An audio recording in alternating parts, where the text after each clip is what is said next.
जैसे अलवर लोकसभा का जो भाजपा का टिकट है भूपेंद्र यादव जी को मिला है, तो कांग्रेस का आरोप है कि प्रत्याशी बाहरी है। इस पर क्या कहना चाहें? इस प्रकार की बातें वाराणसी में भी चली थी जब माननीय प्रधानमंत्री जी ने पहला चुनाव लड़ा था, फिर दूसरा भी लड़ा। हर बार पहले बार से ज्यादा वोटों से जीत रहे हैं। पॉलिटिक्स परफॉर्मेंस बेस होती है और परफॉर्मेंस के मामले में माननीय भूपेंद्र जी को आज तक पार्टी और विचारधारा ने जो भी दायित्व दिए हैं उस पर वो बहुत ज्यादा खरे उतरे हैं।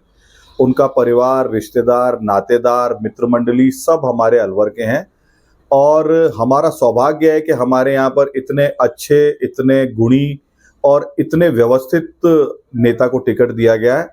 अलवर के डेवलपमेंट में सारे के सारे ऐसे काम होंगे जो किसी ने सोचे नहीं होंगे और हम उनके साथ टीम बना के काम करेंगे और उस टीम के कामों के तहत हजारों लोगों का रोजगार और अनगिनत डेवलपमेंट के काम हम यहाँ पे करवाने वाले हैं। उसका एक छोटी सी वानगी आपको बता देता हूँ। सिर्फ हमारे एक आग्रह पे उन्होंने गोविंदगढ़ में ट्रेन रुकवा दी।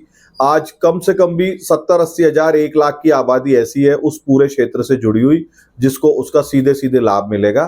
तो ये बहुत जबरदस्त काम करने वाले व्यक्ति हैं और हम लाखों वोटों से चुनाव जीतेंगे ऐसा मुझे पूरा विश्वास है, क्योंकि कांग्रेस के कार्यकर्ता तो कहीं वोट मांगते हुए ही नहीं दिखते और हमको आज काम करते हुए क्षेत्र में 1 महीने से ज्यादा हो गया है। जिस तरह से कांग्रेस के जिला प्रमुख पूर्व सांसद करण सिंह जी इस तरह से भगदड़ मची हुई है कांग्रेस में, तो परिणामों को लेकर क्या जताया जा रहा है कि हार जीत का क्या अंतर रहेगा? अनुभवी लोग हैं, समझते हैं, देश की परिस्थितियां समझते हैं, देशभक्त लोग हैं और वहां पर उनको बड़ी घुटन हो रही थी और उनको लगा कि मोदी जी के नेतृत्व में ही देश आगे बढ़ रहा है।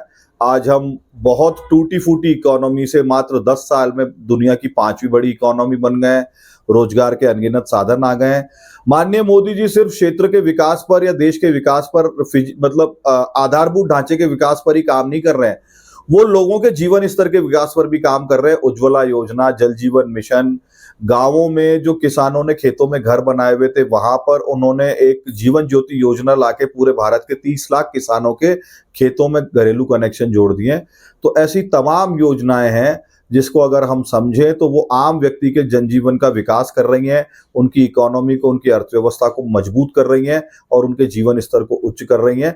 तो ऐसे विजनरी व्यक्ति, ऐसे दूरदृष्टा व्यक्ति के लिए और 2047 में विकसित भारत बनाने के लिए इन सब लोगों ने भारतीय जनता पार्टी का दामन थामा है। आहूजा साहब, विधानसभा के चुनाव में भाजपा का टिकट रामगढ़ की बात करें तो बड़े अंतर से हारा है, तो लोकसभा में किस तरह से देखते हो रामगढ़ विधानसभा को?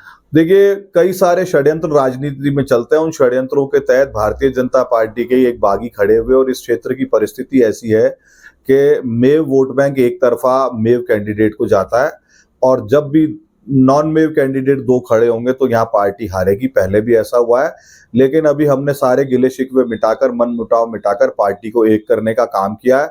यदि दोनों कैंडिडेटों के वोटों को मिलाया जाए तो हम कांग्रेस से उस समय भी ज्यादा वोट लेकर के आए थे। सारे वोट एक साथ मिलेंगे। कई अन्य लोग भी ऐसे हैं जो स्थानीय कारणों के कारण, छोटे चुनावों के कारण, अपने स्वार्थ के कारण कांग्रेस को वोट दे बैठे थे, पर मोदी जी के मामले में किसी का व्यक्तिगत स्वार्थ बीच में नहीं आता है। सभी लोग देश के लिए वोट करते हैं, यहां तक कि कांग्रेस के भी बहुत सारे लोग मोदी जी को वोट करते हैं क्योंकि वो एक नेतृत्वहीन, दिशाहीन और दूरदृष्टिहीन पार्टी है। बहुत बहुत धन्यवाद सर, आपने हमें इतना समय दिया।